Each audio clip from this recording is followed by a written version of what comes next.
Hey everyone, Anders here with another Ion 2 video. Today we are going to go over the latest developer livestream we had a couple of days ago and the Korean updates for this week and see what the state of the game is right now.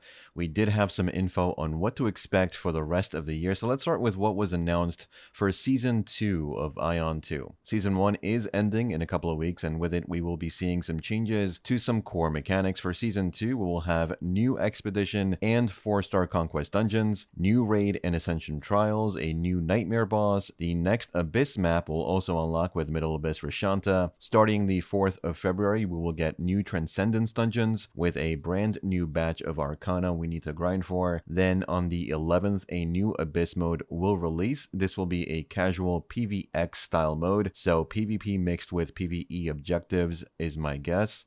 The 18th will bring the 4-star hard mode Conquest dungeons, and at the end of February, a new Sanctuary fight will be released, and we will get another 4-star hard mode Conquest dungeon. Sanctuary is this game's endgame PvE content. New seasons will effectively be vertical progression, so we can assume that these new dungeons will also be dropping blue rarity, high item level gear that should serve to help you increase your gear score. They mentioned our Season 1 gear won't be completely useless, but as far as I've seen, they didn't go into any details as to what will happen to current heroic gear. All we know so far is that they're working on buffing heroic gear, and we should expect improvement during Season 2. They are thinking of transferring partial soulbind to new items, so you get some conservation of progression investment. They will also be adding more sources of sync stones. They also mentioned they want to add better stat rolls on armors. They are aware of the glaring disadvantage melee classes have when it comes to a lot of boss mechanics right now. Melee struggles due to the sheer amount of mechanics being more punishing for melee users without DPS compensation for the effort required to dodge those mechanics. To help with this, they will add more range focus mechanics for future bosses. Currently, if you're just meeting the party finder gear score requirement for a dungeon and you're, say, a melee class, more than likely you will be kicked in favor of a range class with similar gear, so that's what they're trying to address here. Ascension trials and daily dungeon rankings will now be class based. Stigma shards are being added to exploration conquest dungeons to make sure PvE players have a way to level their Stigma skills without the need for PvP. The entry ticket system for Transcendence and Conquest dungeons is also changing. They want to go back to the boss kill ticket consumption method. They mentioned before they're thinking about doing that. Sanctuary changes include possibly removing the ad phase of the fight altogether. Empyrean Lord feathers will now be shown on the map instead of you having to search for them. They said this is to help new players and I guess not need to use an interactive map on a browser on your second monitor or whatever. They also repeatedly said they want dungeon loot to be meaningful, but they still want crafted gear to be best in slot for PvE. For PvP, they said the artifact war will happen simultaneously in lower and middle abyss in Season 2. Artifact buff is getting improved. A new mode will be added to abyss like I mentioned earlier, and if your faction loses all 3 artifact nodes, you will now get 1 artifact node portal in your home base so you don't miss out completely. Abyss point cap system for Season 2 is also getting some changes. They are removing the weekly cap. There will still be a season cap, but it will be gradually increased as the season progresses. They say this should help more casual players keep up with the no-lifers. Kina cap and loot restrictions after a certain amount of clears per server will remain with no changes. Abyss server links will be set depending on population, server AP average, and other factors to try and make faction PvP more balanced. So the idea is to link up Elio servers with an Asmodean server of similar player count and average gear score. PvP Abyss gear will now get a penalty for PvE, something like for whatever percent bonus you have to PvP damage tolerance on the armor piece or PvP damage boost on the guard or the weapon piece, you will then get the same amount as a penalty to your PvE damage tolerance or damage boost. As FL PvP Divanian nodes will no longer count towards your overall item level and only count for PvP. Same with the Ariel PvE Divanian nodes, no longer working for PvP. Lastly, they mentioned Legion member limits will increase within 2 weeks to help you prepare for Season 2. For the season system in general and the rest of 2026, we got some updates on what we can expect for the game. They said the amount of content we're going to be getting for Season 2 will not be the norm for every single season. They want to reset ranks and mix up Abyss matchmaking for seasonal resets instead of always requiring adding new content every season. Weekly kill challenge for seasonal seasonal challenges will now count assists as well as kills, which should make it a lot easier to complete for support classes like Cleric. The seasonal ranking system will also change. They realized if you start too late in the season, there really is no incentive to push ranks because you'll never catch up. In terms of classes, we have confirmation that one new class is coming this year. It will be a brand new class exclusive to AION 2, so not one we've seen before in the original AION. There will also be new zones added throughout the year like Elysium and Pandemonium. Whenever we do get new zones, we will also be getting max level cap increases. They also mentioned for Lunar New Year later, we're going to be having handbook outfits in the cash shop. Overall, I think we need to see how these heroic and gear progression changes turn out for Season 2 to gauge whether or not the game is moving in the right direction for us in global. One of the main issues with progression in Season 1 has been gear score inflation, not really showing your true power level. You get to 2400 GS honestly fairly easily, but the difficulty spikes a bit with 3-star dungeons, and the response from players has been to just ask for more gear score in party finders because we really have no good way to filter players who have built out their substats versus just having heroic pieces inflating their gear score. Heroic gear as a free-to-play is very punishing to invest in at the moment, not to mention crafted gear is just not realistic for a seasonal system with the current way it's monetized. Doesn't really matter at the moment for us. Global will likely be different, but I'm more looking to see how they choose to progress moving forward. For other updates, pet souls will finally be server-wide instead of character-bound. Pets are effectively mounts in this game, and as you grind monsters, they drop souls that level up their mount. The higher the level, the more stats you get on your character. There's over 200 pets or something in the game, and previously it was a very long grind that led to botting and macro use. The amount of souls needed to level has been reduced by 50%. Genius Insight is also now applied from the character with the highest level. A Genius Insight gives you stats. The only exception to this are cash shop pets. Those will not be server wide and will not be part of the merge. This is already live in the game and is a good change that I'm glad we don't have to worry about for global launch. The grind is still there, but it's really not that bad. It's just honestly very boring, but something to do to work on improving your account. Closet Sync was also mentioned. Closet is your wardrobe or costume storage. This will be merged similar to the Pet Soul system and should go live in next week or in 2 weeks at the latest. Self-storage is still being worked on and will be announced at a later date. Skill presets were added this week. Combat presets will be coming next week. Those take into account your skills, your stigma skills, titles, and wing selection, much needed if you ran multiple sets for PvP and PvE. CAPTCHA was finally implemented in-game this week, though it now applies to the account. This is supposed to activate for any accounts that are marked as suspicious while in-game. If you fail the CAPTCHA, you will then get a debuff that will prevent you from using skills and reduce your movement speed. They also mentioned they were starting to take a harsher stance against RMT. In Taiwan, I noticed a drastic reduction in bots, and in Korea, though it was never really as bad as Taiwan, it was certainly better. Though as I was making this video, I decided to log into Korea and see if there were any in the usual spots for meat and leather farming, and sure enough, possibly the most amount of bots I've ever seen in this game, so it seems the CAPTCHA system is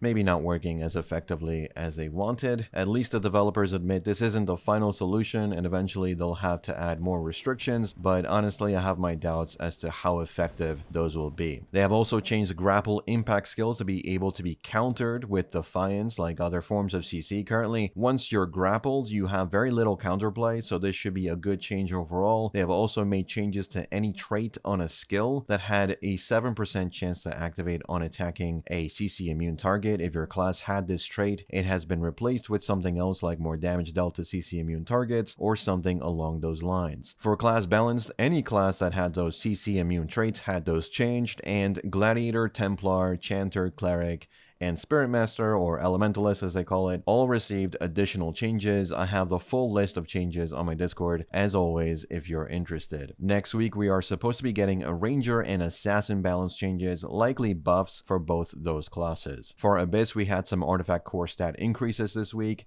Next week, we will be having an adjustment of item level scaling during PvP in Abyss. This should help increase time to kill, but I honestly have my doubts. Lastly, the developer stream had a long Q&A section where they answered questions from the Korean YouTube users. They were asked to show crafting success chance in-game, but technically they said they're just unable to implement it. They confirmed there will be new crafting gear for Season 2. The party re-challenge feature is coming within 2 weeks. They have no plans on adding a faction swap ticket. They have no plans on adding a class swap ticket. They're still working on the auto attack cancel macro. Self DPS meter and boss timers are still being worked on. They're working on Legion or Guild content. They're working on allowing you to change the keybind for Defiance. They're unable to make it so we can extract items when inventory is full. Seal and Paralysis Theostones are meant to be powerful, so don't expect nerfs to those effects. Gladiator class users getting kicked in Party Finder is due to the melee DPS issue. According to developers, they hope the mechanic changes will help with that behavior. Abyssal Corridor is harder for melee classes because of poor pull ability, so they're going to add more aggressive monsters. Server transfer system is still being worked on. They're looking into the re-rolling a stat and getting the same stat back when you sync gear. That annoyance is supposedly getting looked into. They're looking into allowing you to inspect equipped closet skins and other players. They're looking into allowing Healing Potion, which is the yellow potion, to cleanse Theostone applied CC. They're looking to possibly add a sync for seal dungeons and strongholds for characters on the same server, which would be a huge time saver. No plans to sell cash shop skins in pieces. Sanctuary bug where you get no loot when the boss is killed while you're still dead is being looked into, and a fix should be coming. Heavy armor aesthetic cash shop skins are being worked on, and they may look into adding set bonuses for crafted gear like we have on higher item level Abyss PvP gear. The game is doing very well financially for them, making a lot of money for them, so the game is a success in Korea and Taiwan so far. We don't really know much else about what's going on with global launch. I'm cautiously optimistic, but again, I need to see what NC America has to say about some core progression mechanics and monetization policies before I have any hope for this game succeeding in the West. Let me know what you think about NCSoft's plans for the game moving forward in Korea. What would you like to see added to AION 2 for global launch?